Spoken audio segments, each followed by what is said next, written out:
পুরীতে চলে এসেছি। পুরীতে এসে কি খেলাম চলো তোমাদের সাথে শেয়ার করি। সবার প্রথমে কিন্তু আমি দেখাবো ইভিনিংয়ে কি খেলাম। মানে সন্ধ্যেবেলা আমরা কিন্তু সবার আগে বিচের ধারে চলে এসেছি। সবাই কিন্তু বিচের ধারে খুব মজা করছি, উপভোগ করছি, কারণ রাতের সমুদ্র তো আমার কাছে বেস্ট লাগে তোমরা বলতে পারো। তারপর আমরা একটা শট নিতে গিয়ে আমাদের তো প্যান্ট সব ভিজে গেছে, দেখতেই পাচ্ছ কত জোরে জল চলে এসছে।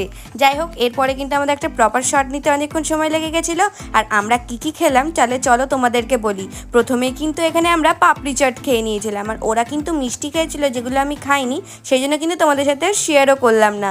দেখো, পাপড়ি চাটটা খেতে কিন্তু অতটাও ভালো ছিল না, বাট তার থেকে বড় কথা হচ্ছে এখানে একটা আলুর কি ছিল যেটা কিন্তু খেয়েছি, তার সাথে সাথে কিন্তু একটা আমুলের আইসক্রিম খেয়ে নিয়েছি। এই আমুলের আইসক্রিমটা খেতে গিয়ে আমাকে সবাই এত বেশি ট্রোল করছিল যে আমি না হেসে আর থাকতেই পারলাম না।